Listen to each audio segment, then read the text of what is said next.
All right, let's talk aviation. When you're sitting in an airplane, have you ever stopped to think about the massive, almost invisible world that has to work perfectly just to get you from A to B? Well, today, we're pulling back the curtain on that whole ecosystem, from the absolute titans who build the jets to the crazy daily challenge of keeping them all safely up in the air. So, that brings us to the big question. Who really runs the skies? And it's not just the airlines you fly with. The real power?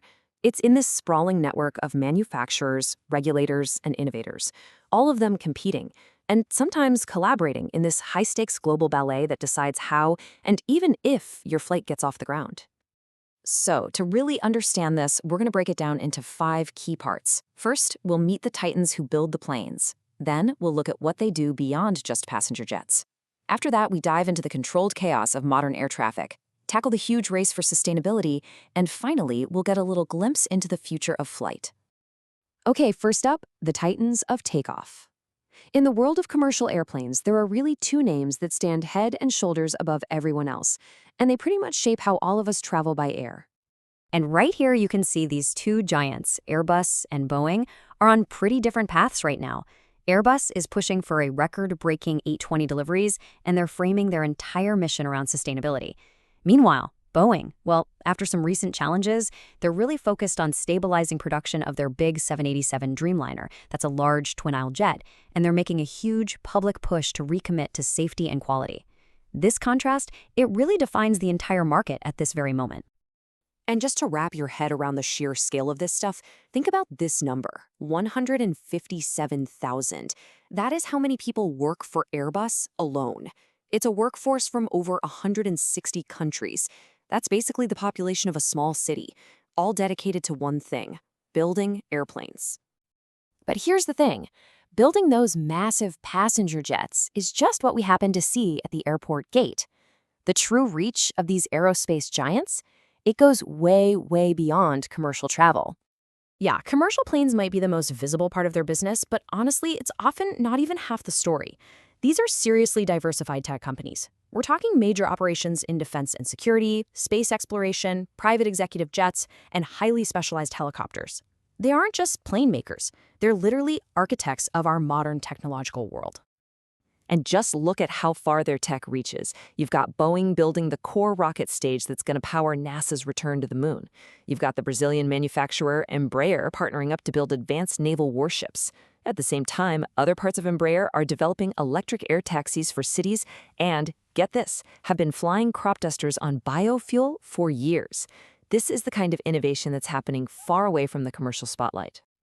So we have all these incredible aircraft. But how in the world do we manage all of them at once?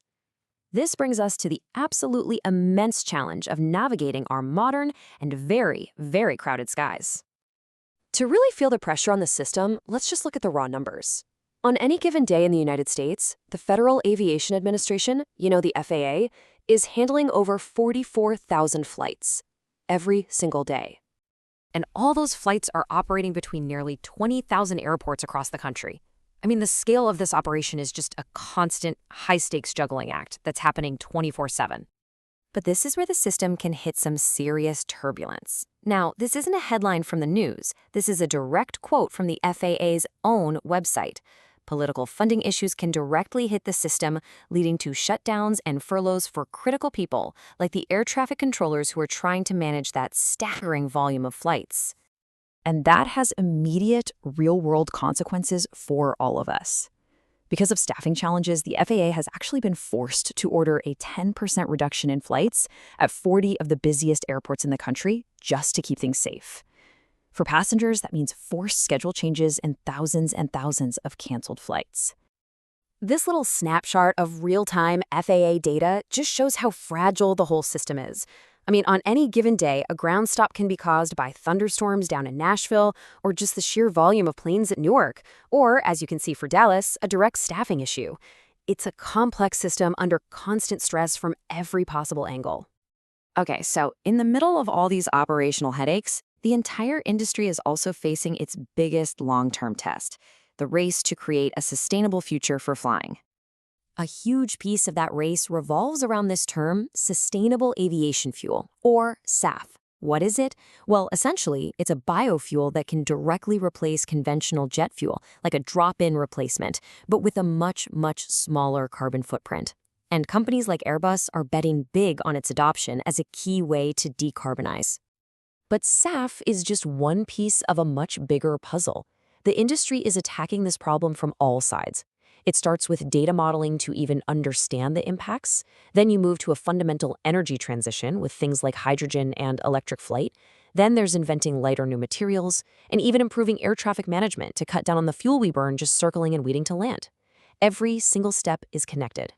So with all this change and all this innovation happening, what is the future of flight actually going to look like?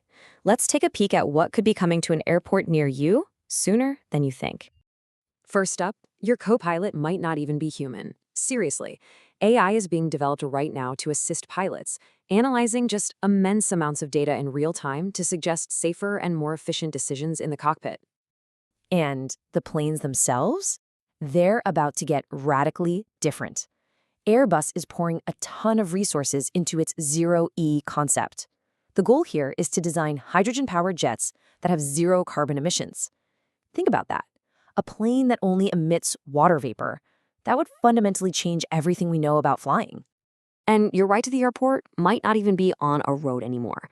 Companies like Embraer's Eve are deep in the development of what are called eVTOLs. That's electric vertical takeoff and landing vehicles. You can just think of them as flying taxis, designed to completely bypass city traffic and reshape how we get around our cities. But the future also forces some really tough business decisions right now. Boeing's next generation 777X, well, it's been delayed until at least 2027. This creates this massive gamble for airlines. What do? Do you wait for the new, super efficient plane? Or do you double down and just keep flying the legendary but older 777-300ER well into the next decade? I mean, billions of dollars are riding on that one decision. So when you connect all these dots, from AI in the cockpit to hydrogen in the engines to the constant battle against delays on the ground, it really leads to one final question. When we step onto a plane in 2040, are we even going to recognize the experience of flying?